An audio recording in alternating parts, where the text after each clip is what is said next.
अरशद शरीफ साहब का जो कत्ल है उसके हवाले से आरिफ हमीद भट्टी साहब मैं आपसे पूछूंगा, क्योंकि आपके करीबी दोस्त थे। अब जो मामला हुआ वो सबके सामने, और उसके बाद जो इन्वेस्टिगेशन जिस रफ्तार से चल रही है, जिस अंदाज से और जिस डायरेक्शन में चल रही है, वो भी हम सबके सामने है।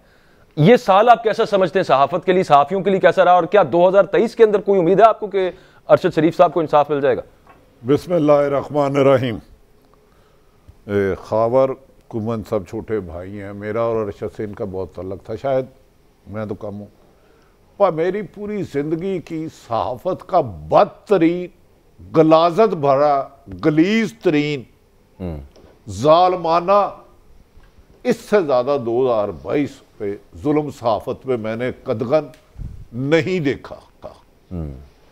इतना जुल्म, और जिसे आईनी और कानूनी बना के पेश किया गया, और तो और एक एक साफी पे 30-30 मुकदमा दर्ज किए गए, उसके बीवी बच्चों को हरासा किया गया, उनके लिए अपने ही वतन की जगह तंग कर दी गई, जिस वतन के लिए सारी उम्र वो अपना खून पसीना शहीद अरशद शरीफ बहाता रहा सारी जिंदगी।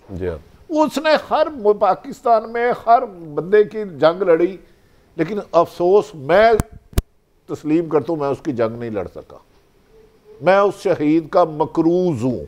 2022 में इतना मकरूज हूँ कि शहीद को अभी कर्जा माफ नहीं है। अंदाज़ा करें कि मैं उन लोगों में से हूँ, जब अरशद शरीफ शहीद हुआ उससे एक दिन पहले भी उससे 42 मिनट बात की। जिस दिन दुबई ये जालिम उसको दुबई छोड़ने पर मजबूर करने गए तो मैं उससे बात कर रहा था। और यार अनबिलीवेबल है कि जमीन इधर तक की, मुकदमात इसके खिलाफ उधर धज गए, और राना सनाउल्लाह साहब आके कहते हैं उसको तो यहाँ कोई खौफ नहीं था, इधर अपने घर नहीं रहता था। वो जिस बेदर्दी से, जालमाना तरीके से, बर्बियत से, जुल्म से, नाइंसाफी से कत्ल किया गया, उससे बदगुमना, बद जुमाने तरीके से, फायात तरीके से उसकी इन्वेस्टिगेशन की जा रही है। भाई कभी सलमान इकबाल साहब को बुलाते हो, कभी काशफ बासी को, कभी हमाद को, कभी इसको, कभी पूरे दफ्तर को, तो जिन्होंने कत्ल करवाया उन्हें बुला ही नहीं रहे। यार आप भट्टी साहब जंग नहीं लड़ पा रहे, जो आपने, बहुत ही डिस्टर्बिंग बात यह है, जो मेरा सवाल था मुझे लगता है उसका जवाब मुझे मिल गया है। अगर आप उनके क्लोज दोस्तों में से वो लोग जो जंग नहीं लड़ पा रहे, तो 2023 में भी शायद इंसाफ ना मिल सके। नामुमकिन। जो कहता है, झूठ कहता है, वो शहीद के खून से बेवफाई करता है। यार जिस मुल्क के साबिक वजीर आजम पर कातलाना हमला हो, उसकी FIR दर्ज ना है, और तो और उस शहीद की मां को उस दिन से, जिस दिन से वो शहीद हुआ है, 23 अक्टूबर से मैं इस्लामाबाद नहीं गया। मैं इस्लामाबाद नहीं गया, मेरी पूरे एक अरसे से है। कैसे जाऊं उसकी कब्र पे? उसकी मां की दरखास्त पे मुकदमा दर्ज नहीं हुआ। उसके बाद उसे शहीद करके भी इन जालिमों का कलेजा ठंडा नहीं हुआ। अब भी उस पर रोजाना उसको शहीद कर रहे हैं। कैसे कर रहे हैं? उस शहीद की वालदा को इंसाफ ना दे के, प्रॉपर इन्वेस्टिगेशन ना करके, जिम्मेदारों को कानून की कटेरे में लाने की बजाय मजीद जुल्म करने की इजाजत देकर। और सहाफत पर भी देख ले कि एक साइफर चलता है अमेरिका से, 155 वाला वजीर आजम होते हैं मोहतरम इमरान खान साहब, 86 सीटों वाले को एक साजिश करके इमरान खान के बकौल वजीर आज़म बनाया जाता है, उसके लोगों को खरीदा जाता है, बेचा जाता है। अच्छा, इस पे डिटेल में आगे बात करते हैं, ये एक अलग से इशू रखा हुआ। खावर घुमन साहब, आपने अभी recently you received an award on behalf of Arshad Sharif साहब, और उससे पहले भी हमने देखा है जब इमरान खान साहब की हुकूमत थी उसके दौरान भी सहाफ़ियों के साथ कोई बहुत अच्छा सलूक नहीं रहा, लेकिन उसको इमरान खान साहब एटलीस्ट ओन नहीं करते थे। ये गवर्नमेंट तो जो भट्टी साहब बात कर रहे थे बाकायदा ओन करती है कि जनाब कुछ हुआ नहीं, और जस्टिफाई करती है जो सहाफ़ियों के साथ होता रहा।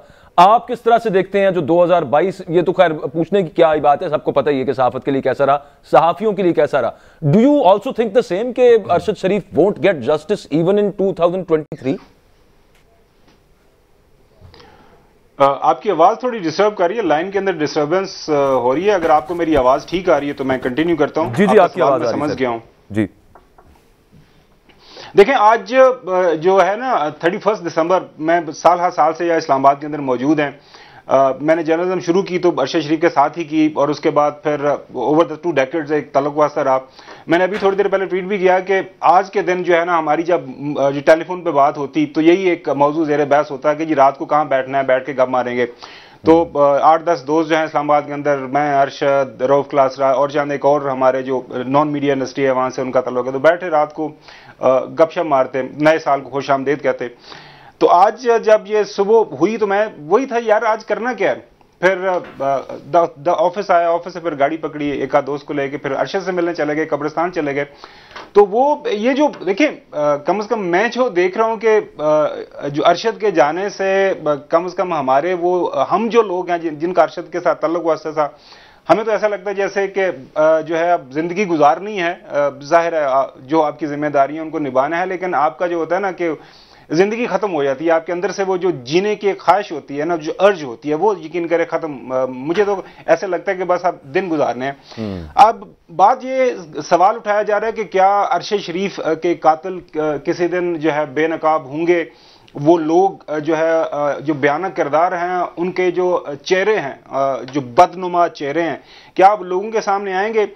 जब आज शहीद की कब्र से मैं वापस आ रहा था, यकीन करें अब जाहिर 2 महीने से ज्यादा हो गया अरशद की शहादत को, आज भी जब मैं गया और बीच में कई दफा चक्कर लगा वहां पे अकबर, वहां पे जब भी जाते हैं लाइन लगी होती है, लोग आ रहे हैं लोग जा रहे हैं। तो मेरे साथ मेरे दोस्त थे शाहिद साहब, वो कह रहे थे कि यार मुझे अल्लाह के घर की इतनी उम्मीद है कि किसी दिन कोई जो वो लोग जिन्होंने ये साजिश रचाई, जो इस सारी कार्रवाई के पीछे थे जिसकी वजह से अरशद की शहादत हुई, उनमें से कोई जो है ना खुद बंदा जो है ना बोल पड़ेगा कि ये मेरे से ये गुनाह जो है ये सरजद हुआ है और मैं इस साजिश का हिस्सा हूं। और यकीन करें मेरा भी ये दिल गवाही देता है, और मुझे उम्मीद है अल्लाह के घर से, मैं अगर आप कहेंगे कि जो है पाकिस्तान की जो अल्लाह ताला इंसाफ देगा, रिकॉर्ड सामने रखें, आमीन आमीन। तो लेकिन मामला ये है ना खाबर भाई के निजाम इंसाफ है, उसका मतलब है उससे तो इंसाफ की उम्मीद नहीं हम रख रहे, हमें अल्लाह ताला के घर उम्मीद है और अल्लाह करेगा इंशाल्लाह वहां से इंसाफ मिलेगा। ताहिर मलिक साहब, सिर्फ मैं खावर साहब से 3 सेकंड ले लूं। खावर साहब, मैं अदब एहतराम से थोड़ी सी, आप अल्लाह ताला करे आप सच हों और मैं गलत हूं, मुझे ये बता दें अरशद शरीफ के खिलाफ एक ही वाकयात के मुकदमात किसने दर्ज कराए थे? क्या उसकी वालदा को आपके मुल्क का कानून मदई बनने की इजाजत नहीं देता? क्या वो मदई बनी उसकी वालदा? ये 2 अल्फाज मुझे बता दें, मैं कहूंगा आप सच्चे हैं, मैं लोगों से माफी मांग लूंगा।